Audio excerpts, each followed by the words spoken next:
You're not alone if you've ever felt that something about how we talk about women today just doesn't sit right. Maybe it's the endless praise that feels more like performance than truth.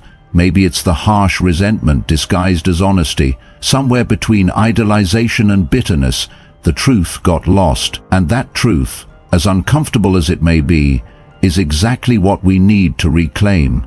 Not to criticize women, not to elevate men, but to clear the fog of illusion that keeps us confused, reactive, and emotionally dependent.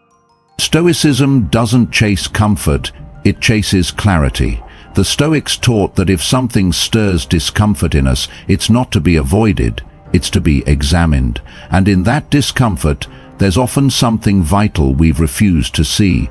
In this case, it's the way so many of us, especially men, are still bound to ideas of women that were never real to begin with. We fall in love not with people, but with our projections of what we hope they are. We chase safety, not connection. And when the real woman emerges, complex, instinctual, unpredictable, we panic. Not because she betrayed us, but because the illusion we crafted couldn't hold up. The truth is, seeing clearly isn't always comforting, but it is liberating. This video isn't about anger, it's about awakening. Because only when we stop expecting women to be something they're not and stop blaming them for being exactly who they are, can we reclaim something far more powerful than control or romance. We reclaim our own stillness, our self-mastery, and our ability to love and lead from a place of grounded strength. If you've ever wondered why modern relationships feel like power struggles, or why you keep losing yourself in the people you're drawn to, you're not broken. You're simply caught in a culture that never taught you how to see clearly. And that's what we're going to change, starting now. 7 Stoic insights on women that most men never hear. Number 1. Women are guided by instinct, not fault. A Stoic man understands that nature governs far more of human behavior than we like to admit. Women are not illogical or emotional in the dismissive way society often implies. They are instinctual, tuned into subtle cues and survival-based decisions. This isn't weakness, this is evolution. Epictetus reminded us, it's not things themselves that disturb us, but our judgments about them. When you expect a woman to act like a man, you've already judged wrongly. She's not broken, your lens is. Number 2, emotional strategy is not manipulation, it's her strength. Men display strength through action. Women often express influence through emotion. A glance, a silence, a word withheld, these aren't manipulations, they're methods. Stoicism doesn't fear influence, it recognizes it. And a grounded man doesn't resent a woman's subtle power, he respects it without surrendering to it. This is the difference between reacting and responding, between being owned by emotion and observing it as a momentary storm passing through your field of reason. Number 3. Romantic illusions are the enemy of true connection. Marcus Aurelius said, if you are distressed by anything external, the pain is not due to the thing itself, but to your estimate of it. Men often fall in love with an idea of a woman, not the woman herself. They place her on a pedestal, then feel betrayed when she reveals her humanness. But love built on illusion always collapses.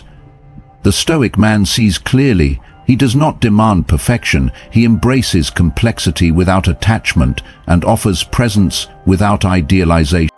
Number 4. Love is not an escape, it's a mirror. To a man who hasn't confronted himself, love feels like a rescue. But to the man who lives by Stoic discipline, love is something else entirely.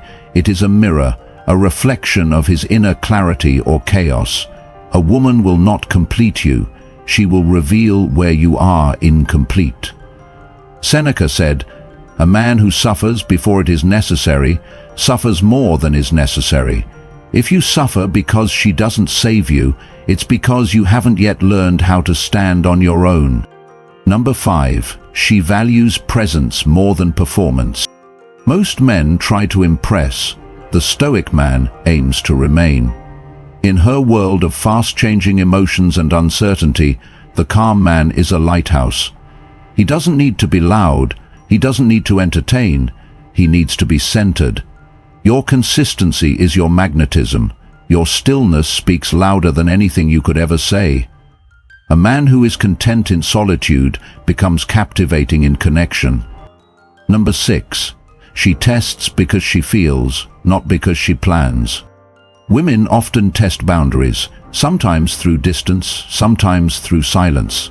Not to play games, but because emotion compels them to seek security. This is not something to punish or fear, it's something to understand. When she withdraws, don't chase. When she doubts, don't collapse. Be there without needing to prove. A man trained in Stoic self-command doesn't take her storms personally. He observes, he listens, and he remains unmoved, not cold, but clear. Number 7. You can admire her without being owned by her.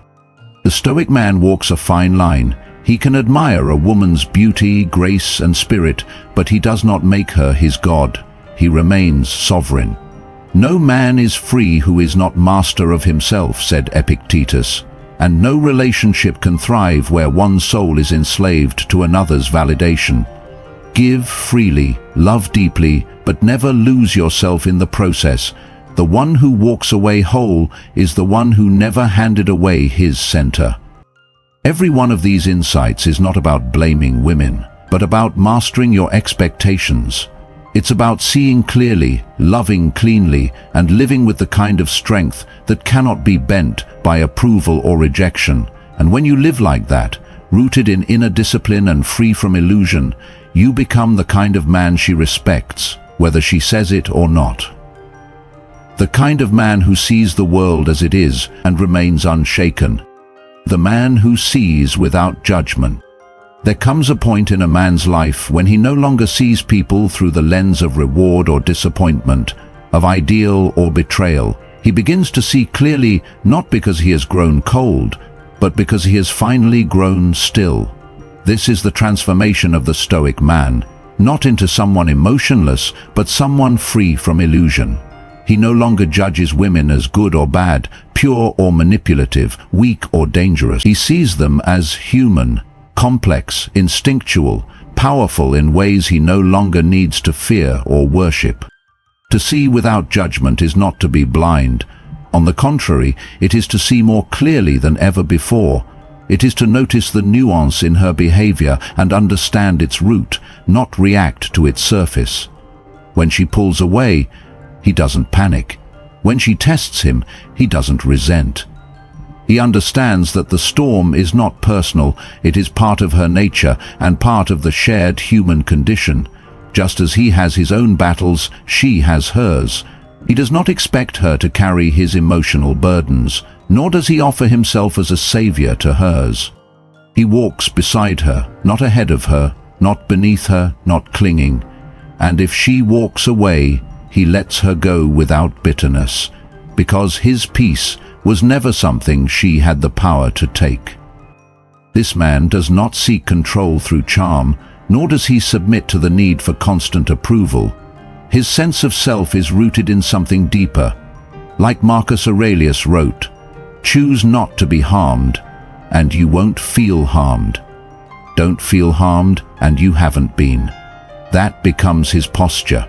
Not passive, but powerful in its restraint. Not indifferent, but sovereign. He learns that most of what disturbs us in love or relationships is not the other person. It is the image we create of them and the expectations we silently build on top of it. When those illusions crumble, we call it heartbreak, but the Stoic calls it awakening. He no longer needs a woman to complete him, or validate him, or rescue him from his loneliness, because he has made peace with solitude. He doesn't expect her to carry his meaning, because he's found it elsewhere, in virtue, in discipline, in service to something higher than comfort or control. She may complement his path, but she does not define it.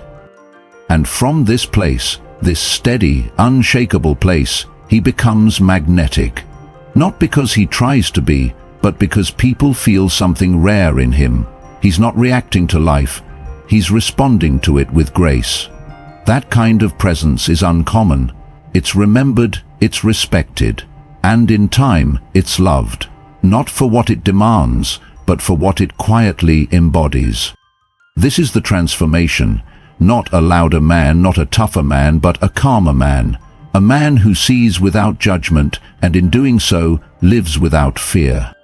The harsh truth isn't meant to harden us, it's meant to liberate us. When we stop needing illusions about women, or anyone for that matter, we step into a deeper kind of freedom. A Stoic man doesn't need to believe that women are either saints or manipulators. He doesn't need to assign blame or build pedestals. He sees clearly, accepts deeply, and acts with purpose.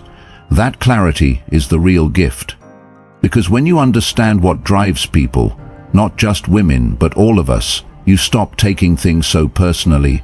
You stop reacting out of fear, out of pride, or out of fantasy. You start choosing your path based on principle, not impulse. And from that place of stillness, you build something rare. Peace of mind, emotional independence, and quiet strength that doesn't demand to be seen, to be felt. You don't have to play games. You don't have to chase. You simply have to return to yourself. When others test your emotions, you respond, not with coldness, but with calm. When someone leaves, you let them go, not with resentment, but with grace. That's not detachment. That's discipline.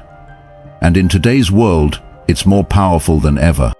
So wherever you are right now, married or single, hurt or healing, remember this: your value isn't found in how much you're needed, admired, or desired. It's found in how steady you remain when none of those things are offered. That is what makes you truly strong. If this message resonated with you, I invite you to subscribe to Ultimate Stoicism. This channel isn't about noise. It's about truth, not the kind that comforts you, but the kind that frees you. And if you've ever felt like the world is asking you to live blindfolded, then you've come to the right place. Leave a comment, share your thoughts. Join a brotherhood that's learning to see clearly, live wisely, and walk with quiet confidence. Because in the end, clarity isn't just a gift, it's your responsibility.